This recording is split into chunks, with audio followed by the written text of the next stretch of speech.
What exactly makes a good investor?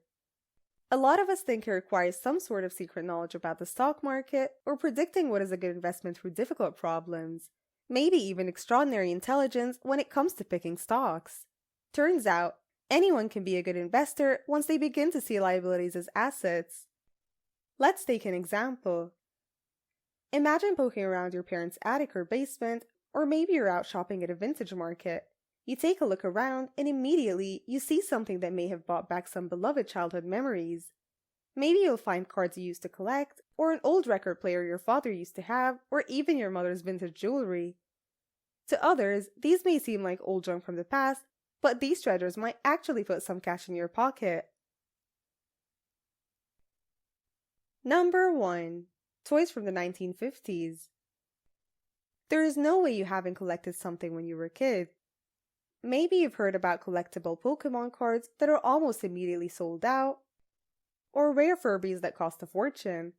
Today, toys are no longer seen as playthings for kids, but assets, especially if they're limited edition. But what about regular toys from the 1950s or 60s, those that are already forgotten and are not being manufactured?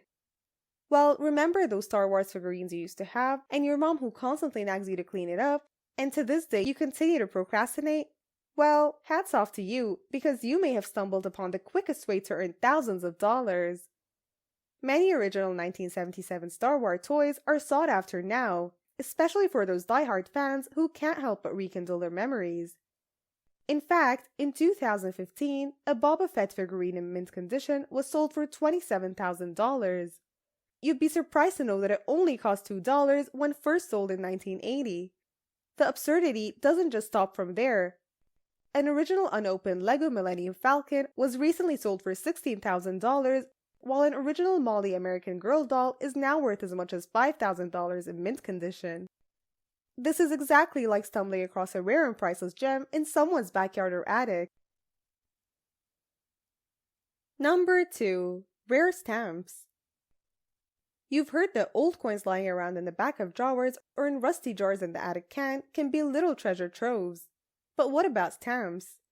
It may come off as a surprise since stamps today are relatively cheap to purchase, but rare and old ones can definitely make you a millionaire. A lot of people choose to collect stamps for a variety of reasons. Stamp collecting is such a widespread phenomenon, which is why it is an asset since people want to make a profit from his or her collection. For these hobbyists, the main objective is to collect those that are rare or that were mistaken prints, as they fetch the greatest amount of profit. Super rare ones are actually considered to be worth a whole lot more. For example, an inverted Jenny stamp from World War I was sold in 2016 for $1,351,250. But even if you don't have an extremely rare stamp lying around your house, you might be in possession of one that is somewhat valuable. Every stamp from the late 1990s, for example, caricaturist Al Hirschfeld, is being sold for more than $100 online. Number 3. Old arcade games. Like action figures or comic books, classic video games are as important as they are now. While classic video games are reissued digitally, making them more available to the world, especially Play stores, games are also highly valuable in the collector's market, especially if they are in pristine condition. These rare occurrences are seen as limited releases that can fetch a lot of money. For example, Nintendo's unpopular Stadium Events game was recently sold at $42,000. A website called Price Charting Marketplace sells current and historic prices of old arcade video games, those that range from $100 to $200. How so? Well, nostalgia isn't cheap. You think billionaires like Zuckerberg and Gates don't want to play old video games from their childhood? Of course they do. As the desire for nostalgia goes up, prices for those collectibles also rise accordingly. Like, a sealed copy of the very first run of Nintendo's NES version of Super Mario Bros. Was sold for $2 million in 2021 from a rather anonymous billionaire buyer. Number 4. Classic cars. Do you have an old car from your grandfather lying around in your garage? If it is beat down, it can still fetch a hefty sum. Just take a look at the price history for some old cars. Their prices have been completely different in the last 10 years. In fact, a Ferrari 365 Daytona was around 200 to 300,000, but now it's like $800 to $900,000. A Dyna automobile which used to be around 50,000 is now up to $300,000. Even a Lamborghini Miura is at least $1 to $1.5 million, and imagine they used to be just $500 to $600,000. But what makes vintage cars an asset? Well, for one thing, some of the older cars have parts that are considered so rare, a person buys the whole thing just to get that part. Another thing to consider is its complexity. Today's models are simple to diagnose and repair, while vintage cars require some maintenance.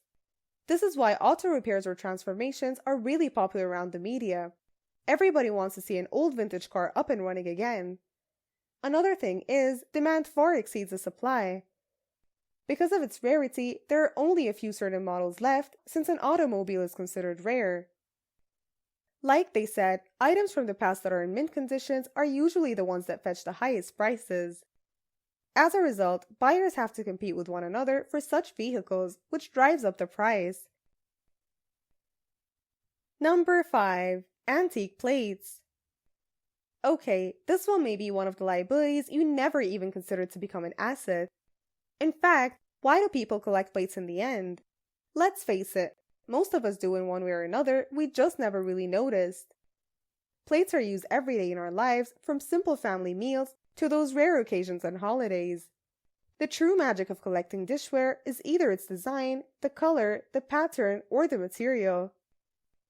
Vintage plates usually have history attached to them, plates hauled across oceans, those that are salvaged from shipwrecks like the Titanic, or even a nobility in the 18th century using them. We've picked up dishware at flea markets or yard sales, eyes caught by the simple beauty of an everyday thing made remarkable by color or shape. 17th century Chinese porcelains, for example, have collected colorful patterns in blue-on-white dishware, which created a mania or trend in the upper social class. For example, in 201, a phenomenally rare Ru Guanyu brush washer bowl went up for auction at Sotheby's in Hong Kong and was sold for $37.68 million. Pretty unbelievable, right? I mean, the Nuller Song dynasty was 900 years old, which makes it rare and highly valuable. The bottom line is simple. An investor should know that liabilities all have a chance of becoming an asset.